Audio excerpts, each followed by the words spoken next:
미국의 그 가장 역사적으로 가장 유명한 인물을 꼽으라고 하면 여러분 누가 생각나세요? 되게 많은 인물들이 있는데 미국인들에게 물어보면 그 중에 아브라함 링컨 대통령을 꼽습니다. 근데 이 아브라함 링컨 대통령은 사실 정말 위대한 업적을 이루신 분이지만 그 위대한 업적을 이루기 이전에 굉장히 실패와 좌절의 연속의 삶을 살았어요. 네. 학교도 제대로 못 나와서 독학을 하고, 그리고 사실은 선거에 나왔을 때, 대통령이 되기 전에 선거에 나왔을 때 엄청나게 많이 낙방을 했어요. 다 떨어졌어요. 선거에서 엄청난 그런 실패를 겪고 결국 대통령이 되어서 남북 전쟁을 통해 남북 전쟁 승리를 이끌고 노예를 해방시켰죠. 네. 이 아브라함 링컨을 보면서 그가 어떻게 이렇게 많은 실패와 좌절 속에서 이걸 이겨내고 그렇게 할 수 있었을까 하는 거를 고민했는데, 보니까 아브라함 링컨이 그럴 때마다 힘을 얻고 용기를 얻었던 것은 바로 성경이라고 적혀 있었습니다. 성경을 통해, 하나님 말씀을 통해 힘을 얻고 지혜를 얻어서 그 모든 실패와 좌절을 이겨나가서 결국에는 승리하는 삶을 살게 된 것이죠. 오늘 본문도 보면은 여러 가지 이야기들이 나오죠. 요즘 우리가 신앙을 갖게 되면서 많이 고민하는 것들, 그런 기쁨이라든지 시험, 시련, 믿음, 인내, 지혜 등 이런 핫한 주제들이 많이 나오는데, 그 중에서도 오늘 1장 1절에서 8절까지 말하고 있는 것은 그 믿음의 시련과 인내에 대한 얘기를 하고 있습니다. 그 중에서도 우리가 기독교에 대해서 알아가고 하나님에 대한 관심이 생기게 되면은 제일 처음으로 듣게 되는 얘기가 뭐죠? 하나님 믿으세요? 예수님 믿으시나요? 이런 얘기를 가장 먼저 듣고 또 거론하게 되죠. 그죠? 왜냐하면 이게 이 기독교의 가장 원천적인 이 그라운드의 그 어떤 개념이잖아요. 그죠? 믿는다라는 것이, 하나님을 믿는다라는 것이. 그런데 내가 하나님을 믿으세요? 예수 그리스도를 믿으세요라는 이 말에 대답을 할 수 없다면 사실 교회를 다니는 것 자체가 좀 모순이 될 수 있어요. 그죠? 왜냐하면 그 믿음이 없다면 이 기독교 세계관에서 얘기하는 모든 것들이 다 거짓이 되는 거잖아요. 그죠? 믿지 못한다면. 그래서 그만큼 이 믿음이라는 것은 우리에게 있어서, 이 신앙인들에게 있어서 굉장히 중요하고 우리의 신앙을 결정짓는 하나의 포인트라고 볼 수 있습니다. 그래서 오늘은 여러분들과 이 야고보서 본문을 가지고 믿음에 대해서, 그 믿음의 시련으로 우리가 얻게 되는 그 인내에 대해서 이야기를 좀 나눠볼까 합니다. 먼저 야고보서에 대한 배경을 좀 살펴보겠는데요. 야고보서는 야고보가 쓴 서신이죠. 그래서 이 야고보서는 신약의 잠언이다 이런 별명도 있고, 또 지푸라기 서신이다라는 이런 별명도 가지고 있습니다. 바울의 서신 말고 신약에 이제 공동 서신, 일반 서신이 있는데, 이 야고보서는 7개의 공동 서신 중에 하나이고요. 그리고 이 로마서나 갈라디아서처럼 예수님을 처음 접하는 사람, 신앙을 처음 접하는 사람을 위해서 기록된 책이 아니라 이미 믿고 있는 그리스도인을 향하여서 목적을 두고 쓴 책입니다. 그래서 보시면 우리 오늘 읽었던 1절 후반부랑 그 2절 앞에 내용들을 보시면 이렇게 되어 있죠. 12지파에게 문안하노라, 흩어져 있는 12지파에게 문안하노라. 그리고 2절 앞절에 보면 내 형제들아 라고 되어 있습니다. 그래서 야고보서가 수신하고 있는 수신자들은 그 시대 때 그 박해를 피해서 그 유대 예루살렘 근처의 여러 나라에 흩어져서 지내던 그리스도인. 여기 12지파라고 했는데 실제적으로 12지파가 이때 있었던 건 아니고요. 그 구약의 12지파를 이렇게 빗대어서 이 당시에 믿고 있던 그리스도인들을 이렇게 불렀다고 합니다. 네, 그래서 그 흩어져 있는 그 주변 국가의 전역에 흩어져 있는 믿는 사람들, 그래서 내 형제들아라는 아주 친근한 표현을 쓰고 있습니다. 네, 그렇게 수신자를 볼 수 있고요. 자, 그렇다면 야고보서는 야고보가 지었는데 이 야고보는 누구일까요? 우리가 신약에 보면 야고보가 여러 명 나오죠, 그죠? 네, 거의 뭐 4명, 누구는 4명 정도 나온다, 누구는 6명 정도 나온다라고 하는데요. 여러분들이 아는 야고보는 누가 있으세요? 그 사도 요한의 친형 야고보 있고, 또 뭐 알페오의 야고보 있고, 뭐 여러 야고명이 있는데 이 야고보서의 야고보는 누구냐면 바로 예수님의 친형이에요. 그 마리아의 뱃속에서 같이 나온 예수님의 친형 야고보입니다. 그래서 이 야고보는 처음에는 예수님이 자기 친동생이잖아요. 여러분 현실 남매 뭐 현실 이렇게 형제하면 사실 제가 만약에 제 동생이 내가 예수야 뭐 이랬으면 좀 콧방귀 꼈을 것 같거든요. 근데 처음에 야고보도 그 예수님에 대한 그런 신뢰가 없다가 부활하신 예수님을 만나고 나서야 그때 믿음이 크게 성장합니다. 그래서 나중에는 훗날에는 이 초대교회의 중요한 핵심 멤버가 되고 또 예루살렘 교회의 가장 또 중요한 지도자로서 사역을 이끄는 인물이 됩니다. 네. 그래서 그 1절에 보시면 하나님과 주 예수 그리스도의 종이라고 표현해요. 네. 이 믿음이 크게 성장함으로 인하여서 자기가 예수님의 형인데도 불구하고 예수 그리스도의 종이라는 표현을 쓰고 있습니다. 그래서 야고보, 영어로는 제임스. 네. 제임스 영어 이름 가지신 분 계세요? 없어요? 네, 제임스라고 하고요. 그리고 히브리어로는 야곱이라는 뜻과 같은 의미를 가지고 있습니다. 네. 그 본문 2절을 한번 또 보시게 되면은 내 형제들아 너희가 여러 가지 시험을 당하거든 온전히 기쁘게 여기라라고 되어 있는데요. 여기서 말하는 시험, 네. 여기서 말하는 시험은 어떤 시험이냐면은 우리가 이 뭐 내면적으로 겪게 되는 어떤 갈등 이런 시험이 아닌 외부로부터 주어지는 이런 시험의 테스트를 말합니다.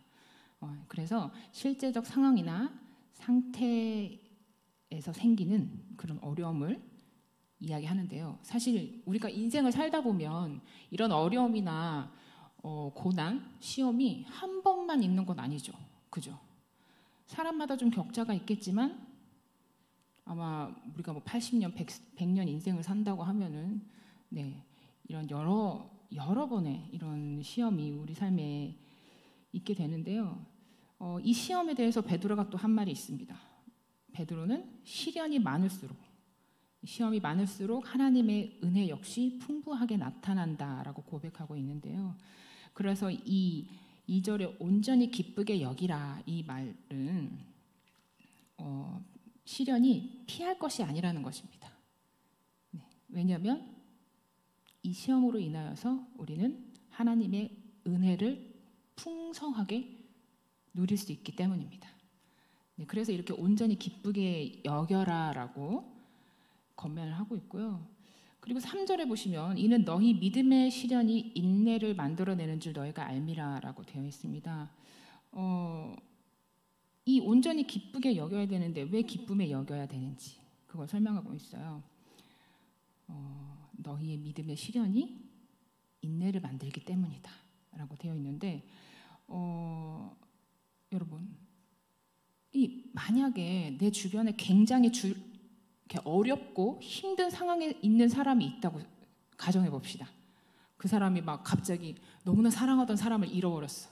아니 또는 뭐 남자친구와 여자친구와 헤어졌어요. 아니면 또 가족 중에 누가 큰 사고를 겪었어요. 이렇게 굉장히 힘든 상황에 있는데 그 사람한테 가서 즉시 기쁨을 가지세요라고 여러분 하실 수 있어요? 굉장히 좀 민망한 상황이 벌어지겠죠. 네. 어떻게 저런 상황에서 저런 말을 해?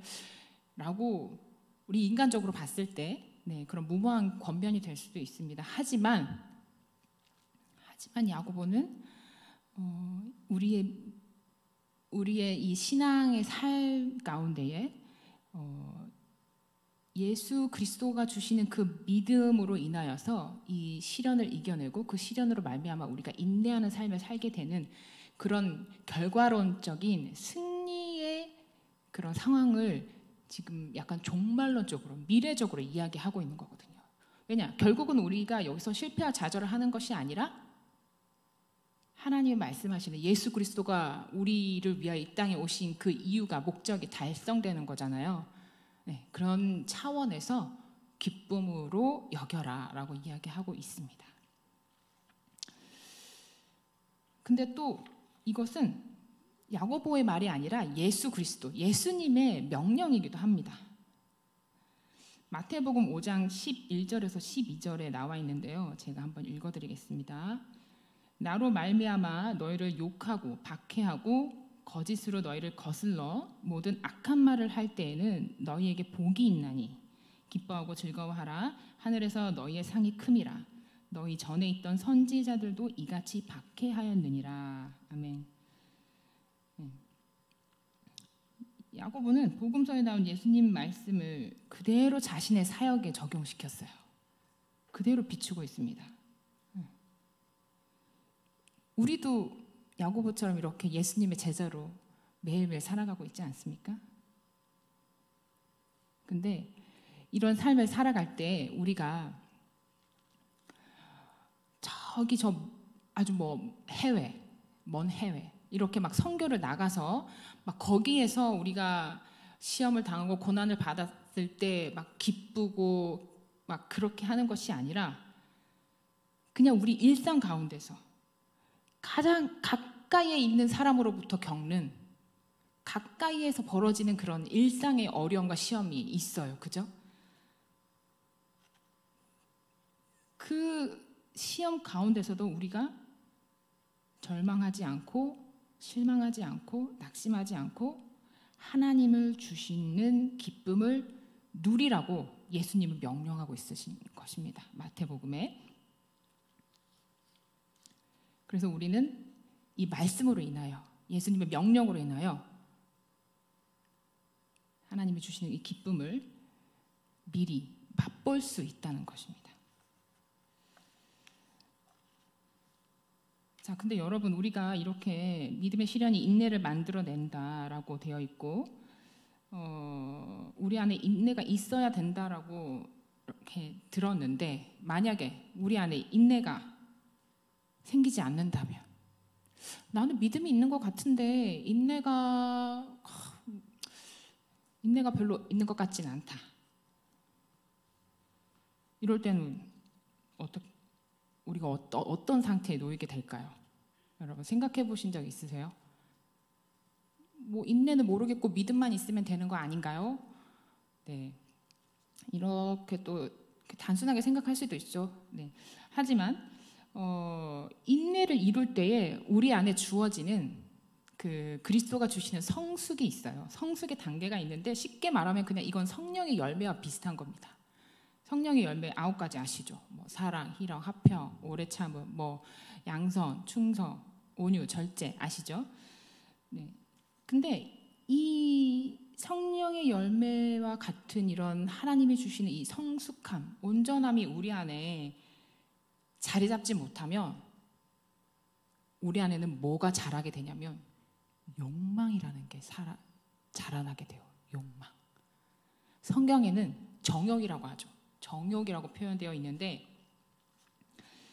이 정욕이라는 단어는 부정적 단어입니다. 뭐냐면은 하나님께 순종하지 못하고 내가 원하는 대로 살려고 하는, 즉 하나님의 뜻에 따라 합당하게 살지 못하도록 가로막는 일에 사용되는 단어예요. 그래서 부정적입니다. 네. 그래서 이걸 정욕이라고 하고 그걸 다 바꿔 말하면 욕망이라고 하는데, 그렇다면 이 욕망이 우리의 삶을 자리 잡게 되면, 내 마음속 가운데 자리 잡게 되면 어떻게 될까요? 욕망에 대한 기본적인 그 이해가 다 있으시겠지만 욕망이라는 것 자체의 개념을 잘 살펴보면 뭐가 있냐면요. 욕망에는 한계가 없어요. 한계. 끊임없이 무언가를 그것에 대해서 갈구하고 원하고 가져도 더 갖고 싶어지는 게 바로 욕망입니다. 한계가 없어요. 예를 들자면 우리가 단순하게 배가 고플 때가 있잖아요. 근데 배가 고픈 거를 뛰어넘어서 나 제가 먹고 있는 거 저거 먹어보고 싶은데 어디 마라탕이 맛있다던데 어디 꼬바로우가 맛있다던데 난 그걸 먹어야겠어. 네. 단순히 하나님이 나에게 주신 오늘의 이 식사를 내가 감사하지 못하고 어디 인스타에 나온 맛집 누가 갔대. 그럼 나도 거길 가야 돼. 음식에 대해 만족함이 없다면 결국은 어떻게 될 수 있냐? 반드시 단정 짓는 건 아닙니다. 하지만 욕망의 습성이라는 것이 선을 넘게 돼요. 예를 들자면 내 이웃의 음식을 탐하게 돼요. 그리고 내 이웃의 음식을 탐하지 않을 때는 내가 그 원하는 음식을 살 수 있도록 또 다른 것에 대한 욕망이 커지겠죠. 음식은 뭐로 살 수 있어요? 돈으로 살 수 있죠. 이제 내 안에 돈이 있어야 되는 거예요. 그 비싸고 맛있는 음식을 사기 위해서는 돈에 대한 욕망이 점점 커지는 것입니다. 그럼 또 돈을 갖기 위해서는 어떤 욕망이 커지죠? 부정적으로 얘기하면 남의 돈을 가로챌 수도 있죠. 사기를 친다거나 도둑질을 한다거나 또는 나의 직업에 대한 욕망이 커지겠죠. 일에 대한 욕망. 난 이 일을 해야 돼. 그래야 큰 돈을 벌 수 있어. 난 저 직업을 가져야만 해. 그렇게 욕망은 끝이 없이 불어나게 됩니다. 그렇게 되면 우리의 삶은 어떻게 되죠? 하나님과 완전히 반대되는, 하나님이 말씀하시는 삶과 완전히 반대되는 삶으로 가게 되겠죠. 오해하지 말아야 할 것은 여러분, 우리 인간에게는 기본적으로 필요한 의식주가 있어요. 밥도 먹어야 되고 돈도 있어야 되고, 그죠? 그런 기본적인 것이 다 필요 없다라는 것은 아닙니다. 그걸 원하지 말라는 뜻이 아니고 하나님께서 나에게 채워주시는 것에 대한 만족과 감사를 잃어버리지 말라는 것이죠. 그렇지 않으면 그것을 내 삶의 가장 우선순위로 놓고 숭배하기 시작해요. 옛날 옛적 아주 오래전 호랑이 담배 피던 시절 그 어머니들이 그 정한수 떠놓고 달림 보면서 비나이다 우리 아들 이렇게 하면서 그런 것만 숭배가 아니에요. 누구는 나무 아래 가가지고 나무 신한테 빌고 누구는 돌 신한테 가서 그것만 우상 숭배가 되는 것이 아니고 미신이 아니고 오늘날의 이 우상 숭배는 바로 이거라는 거죠. 돈, 직업, 명품 가방 좋아하시죠, 여러분? 또 집, 자가로 구입한 내 집, 큰 평수에 있는 집, 그리고는 사회적인 체면, 명예, 자존심, 세상적인 힘, 파워. 내가 어느 직위, 어느 자리 정도 올라가야지 내가 세상에서 권력을 누리고 내가 편하게 살 수 있다. 이런 것에 대한 끝없는 욕망. 이것도 우리가 하나님보다 우선순위에 둔다면 여러분은, 그리고 저는 우상 숭배를 하고 있는 것이죠.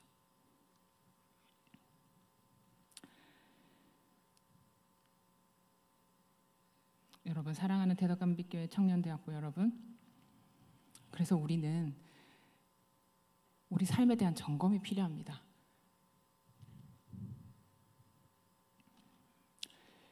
이 세상에 이렇게 섞여서 뒤섞여서 살다 보면은 나도 모르게 그걸 추구하고 있어요. 근데 나는 못 느껴요. 다들 저렇게 사는데 나도 좋은 차 있어야 되고 좋은 집이 있어야 되고 남들이 보기에 삐까뻔쩍한 뭔가 내가 내세울 수 있는 스펙과 뭐가 있어야지 당연히 그렇게 생각하게 되어 있어요. 근데 하나님 앞에 우리가 서 있지 않고 그냥 흘러가다 보면 나도 모르게 내 안에 그 욕망들로 채워져요. 그걸 숭배하고 그걸 바라고 그걸 붙잡으려고 나아가는 거예요.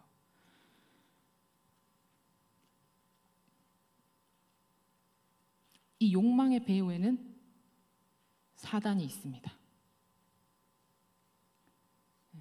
우리를 그 사망의 구렁텅이에 빠뜨리고 절대로 빠져나오지 못하게 하는, 그래서 막 그물망을 쳐놓는 그런 사단의 배후가 있어요. 우리는 우리의 삶을, 우리의 인생을 점검해서 이것에 빠지지 않도록 해야 되고, 그리고 그것으로 유혹하는 사단에게 우리는 저항해야 됩니다, 여러분. 그냥 단순히 나는 힘이 없어, 주님이 알아서 하시겠지, 이런 차원이 아니라 정말 이 시대에는 우리가 저항하면서 나아가야 돼요. 이 욕망을 하나님이 주신 믿음과 인내로 결단하고 그렇게 나아가시는 여러분 되시길 축원합니다. 한 가지 또 더 이야기 나누고 싶은 것은 무엇이냐면, 이 욕망으로 삶이 만약에 치닫게 되면 우리가 인내를 이루지 못할 뿐만 아니라 믿음 또한 흔들린다라는 것을 말씀드리고 싶어요. 하나님에 대한 그 믿음이 흔들리게 되면 결국 뭐가 돼요? 믿음이 흔들리면 결국 하나님의 존재 여부 자체가 내 안에서 사라지게 되는 것입니다. 그것에 대해서 오늘 우리가 본문에 같이 읽지는 않았지만 그 야고보서 1장 13절에 그 내용이 나와요. 뭐냐면 사람이 시험을 받을 때에 내가 하나님께 시험을 받는다 하지 말지니 하나님은 악에게 시험을 받지도 아니하시고 친히 아무도 시험하지 아니하시느니라. 아멘. 네, 그 후반절에 나오는 얘기는 좀 차치하고요. 사람이 시험을 받을 때에 내가 하나님께 시험을 받는다 하지 말지니, 야고보가 이렇게 말하고 있어요. 그 뜻은 뭐냐? 우리는 시험을 받을 때 하나님께 시험을 받는다라고 말한다 이거예요. 근데 여기에서 말하고 있는 이 시험을 받는다라는 것은 어떤 의미냐면은 하나님을 원망한다는 얘기예요. 그런 상황에 닥치게 됐을 때 어려움이 오잖아요. 그 어려움으로 인해서 우리가 어떻게 돼요? 마음이 흔들리고 좌절되고 낙심되고 때로는 분노하고. 그래서 그 일이 딱 실패가 되면 우리 마음 가운데 그런 거 생기잖아요. 하나님 왜 저에게 이런 일이 생겼죠? 왜 꼭 이렇게 하셔야만 했나요? 저는 왜 이렇게 살아야 돼요? 이게 자신의 신세 한탄 같지만 사실은 믿는 자는 하나님에 대한 원망이거든요. 제가 예전에 굉장히 오래됐어요. 한 14년 이렇게 됐는데요. 그때 저기 충남대학교 있죠. 그 충대 교육원에서 영어 클래스 공부하는 게 있었어요. 제가 또 영어를 잘 못해가지고 제일 기초반에 들어갔죠. 근데 이제 거기에서 이제 그 클래스가 뭐 한 대여섯 명 모여가지고 공부하는 데였거든요. 그래가지고 막 나름 막 열심히 살 거라고 막 아침 6시인가 7시 반에 등록해가지고 막 열심히 했어요. 근데 이제 거기서 이제 대여섯 명이니까 이제 한두 달만 같이 수업 들으면 친해지잖아요. 거기서 어떤 남학생을 알게 된 거예요. 그래가지고 이렇게 막 이제 서로 모르는 것도 물어보고 이러면서 친해졌어요. 그래서 밥도 먹게 되고 대화도 막 이렇게 여러 번 하게 됐는데, 그 어느 날 얘기를 하다가 그 친구가, 그 남학생이 모태 신앙이라는 걸 알게 됐어요. 그래서 너 진짜 교회 다녀? 막 이제 제가 막 궁금해가지고 물어보기 시작했죠. 어느 교회 다녀? 막 이렇게 그랬더니 그 친구가 얼굴 표정이 이렇게 싹 냉소적으로 변하더니 나 교회 안 다녀 이러는 거예요. 그래서 제가 왜? 그랬더니 그 친구가 그때 했던 말이 사실 좀 저에게 충격이었나 봐요. 그래서 이게 이렇게 13년이라는 시간이 흘렀는데도 아직 기억이 나는데, 그 친구 할머니가 계셨는데 굉장히 신실하신 할머니였던 거예요. 막 교회도 너무너무 열심히 다니시고 섬김도 너무너무 많이 하시고 기도도 늘 하시고 말씀을 붙잡고 정말 하나님의 없으면 안 되는 그런 삶을 사셨는데, 할머님이 병에 걸리신 거예요. 사람은 누구나 병에 걸릴 수 있잖아요. 그런데 이 친구의 모습에는 하나님을 저렇게 열심히 믿는 우리 할머니에게 왜 저런 병이 걸렸지? 이런 생각이 된 거예요.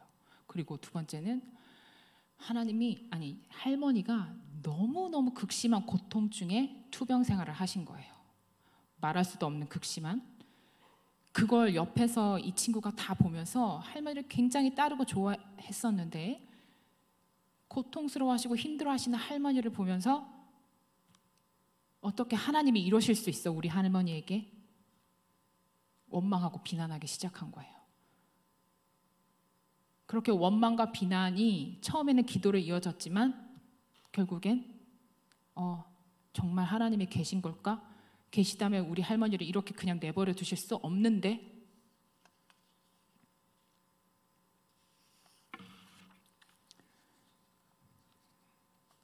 그런 결론까지 도달하게 되었습니다. 그러면서 저한테 그러더라고요. 정말 하나님이 계시다면 난 그 하나님을 이해할 수 없어. 그리고 하나님이 정말 살아 계신지 잘 모르겠어. 그래서 자신은 교회를 나갈 수 없다고 얘기하더라고요. 사실 전 저희 교회 안 다닌다고 했을 때 우리 교회 데리고 오려고 그랬거든요. 우리 교회. 그래서 나 대덕 한빛교회 다니는데, 그때는 제가 이 교회 청년이었어요. 그래서 데리고 오려고, 우리 교회 너무 좋은데 막 이렇게 나왔거든요. 근데 그렇게 딱 냉소적으로 얘기하더라고요. 그래서 근데 그 오래전에 나눴던 그 대화가 아직도 잊혀지지 않는 것은, 제가 그때 아무 말을 못했어요. 그냥 그렇구나, 고개만 끄덕거리고 그냥 공감 정도만 해줄 수밖에 없었어요. 내가 믿는 사람이면 야 그게 아니야, 네가 겪은 그 일이 할머니한테도 너무 힘들고 너에게도 너무 슬프고 고통스러운 일이지만 하나님은 살아계시고 절대 우리에게 악한 것을 주시는 분이 아니야. 분명 할머니의 그 아픔은, 그 병은 우리가 다 알 수는 없지만 하나님의 뜻 가운데 있어. 그리고 그걸 지켜보게 한 이유도 분명 하나님의 뜻 가운데 있을 거야. 우리가 그걸 다시 하나님 앞에 나아가서 묻고 알아보자, 이렇게 말을 했어야 되는데 제가 그 말을 못했어요. 아마도 그 당시에 저에게 그런 믿음이 없어서였지 않을까 하는 생각이 듭니다. 여러분, 혹시 우리 중에도 여러분의 삶 가운데 이런 육체적 질병이나 이런 고난 때문에 하나님을 신뢰하지 못하고 살아가는 분 계십니까? 우리에게 생기는 이 시험과 고난은 아까 베드로가 고백했던 것처럼 더 우리를 견고하게 하고 하나님의 은혜 가운데 놓이게 할 것입니다. 결코 하나님에 대한 원망과 비난으로 이어진 일이 아닙니다. 만약 우리가 그냥 내 자신의 그것을 그냥 내버려 둔다면, 그런 상황 가운데 그냥 몰고 간다면 우리는 죄에 빠지게 되는 것이고 결국 사망에 이르게 되겠죠. 하나님이 말씀하시는 그 구원은 우리 삶에 없을지도 모릅니다. 그래서 정말 한 치 앞도 모르는 우리 인생이지만 그 인생 가운데서 수많은 일을 겪게 되는 그 일들을 여러분들이 지금 당장은 알 수 없지만 기다림으로, 인내함으로 나아가셨으면 좋겠어요. 지금 당장 그 일이 일어나고 나에게 벌어진 것이 왜일까 알지 못하더라도 흔들리지 않고 살아가셨으면 좋겠습니다. 그렇게 하기 위해서는 우리가 먼저 하나님 앞에 믿음으로 나아가야 될 것입니다. 그렇다면 여러분, 믿음이 뭘까요? 다 각자가 믿음에 대한 정의가 있으시죠? 우리가 보통 믿음을 얘기할 때는 사도 바울이 말하는 믿음과 야고보가 말하는 믿음에 대해서 생각을 해요. 그죠? 사도 바울은 이 믿음은 오직 은혜로만 받는다. 그리고 표면적으로 야고보서에 나오는 이 믿음은 우리가 행함으로 말미암아 믿음을 얻는다. 행함이 없는 믿음은 죽은 믿음이다 라고 표현하고 있죠. 근데 그냥 이 표면적으로 보면 이 두 가지의 믿음에 대한 정의가 상충되거나 상반됐다고 생각할 수 있어요. 하지만 사실은 이 두 가지는 이 동전의 양면처럼 종이의 앞과 뒤처럼 그렇게 좀 긴밀하게 연결되어 있습니다. 그래서 다르다고 말할 수 없고요. 이 믿는다 하면서도 믿지 못하는 그리스도인들에 대한 일침이에요. 일침. 뭐냐면은 그 당시에 사도 바울도 그렇고 야고보도 그렇고 이 믿는다 하고 살아가는 유대인들 있잖아요. 그 사람들이 이렇게 옆에서 곧 죽어가고 먹을 게 없어서 힘들어하는 이웃이 있는데도 돌아보지 않고, 그리고 그 율법을 지키지 않는 사람들한테 정죄하면서 사랑으로 살아가지 않는 거예요. 근데 여러분, 하나님이 말씀하신 건 뭐죠? 이 십자가의 이 모토가 뭐예요? 하나님에 대한 사랑, 그리고 이웃에 대한 사랑이잖아요. To God, to people. 그죠? 하나님은 그걸 말씀하고 계신데 이 당시에 믿는다고 하는 사람들이 다 자기 가식적인 막 앞에서 막 기도하고 막 소리내어 기도하고 막 예배 잘 드리고 막 율법 잘 지키고 이런 거에만 자기의 믿음이 온전하다고 말하고 정작 그 사랑은 나타내고 살지 않는 거예요. 그러니까 바울과 야고보는 이렇게 말하는 겁니다. 그래서 사도 바울은 복음을 우리 안에 받아들이라고 말하고 있는 것이고, 야고보는 우리 안에 생긴 그 믿음을 밖으로 표현하라고 나타내고 있어요. 그리고 또 바울은 이 믿음의 근원에 대해서 말하는 것이고, 야고보는 이 믿음의 결실에 대한 이야기를 하고 있는 것입니다. 다른 게 아니죠. 네, 그래서 이게 서로 긴밀하게 조화를 이루고 있습니다. 그래서 우리 구원은 오직 믿음으로 얻는 것인가 동시에 그에 따른 선한 행위도 필연적으로 나타난다는 이야기죠. 네. 여러분, 말씀을 맺고 싶습니다. 믿음으로 얻을 수 있는 것이 인내라고 오늘 말씀에 얘기하는데요. 근데 이것을 또 좀 바꾸어서 말하면 이 믿음에는 이 인내에는 믿음이 필요하다는 얘기가 되거든요. 그죠?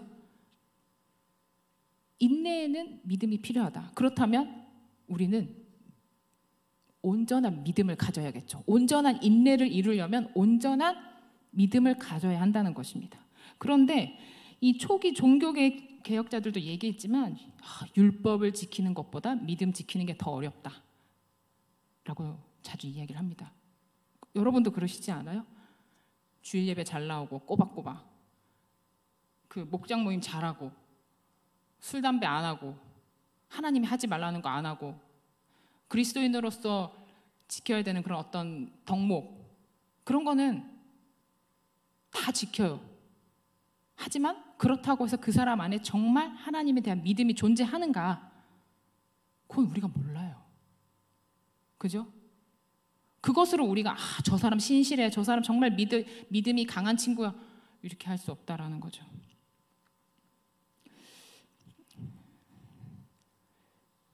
사실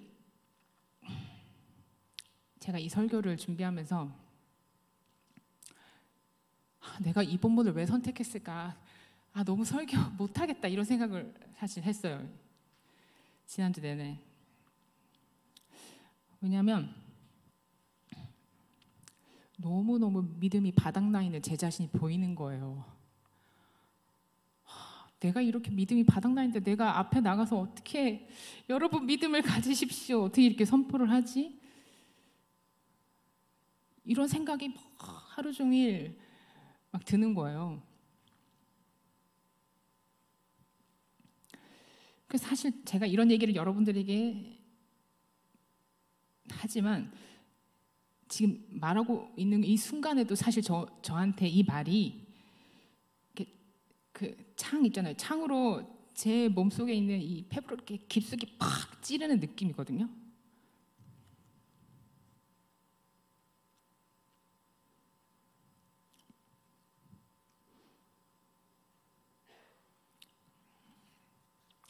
너무 쉽지 않습니다.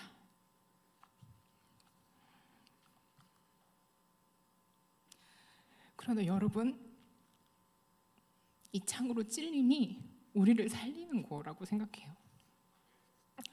내 안에 썩어서 문드러지고 부패하고 있는 이 악함의 종양이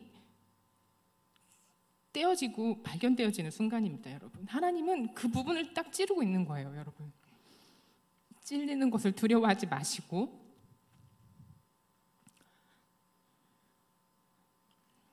그렇게 나가셨으면 좋겠어요.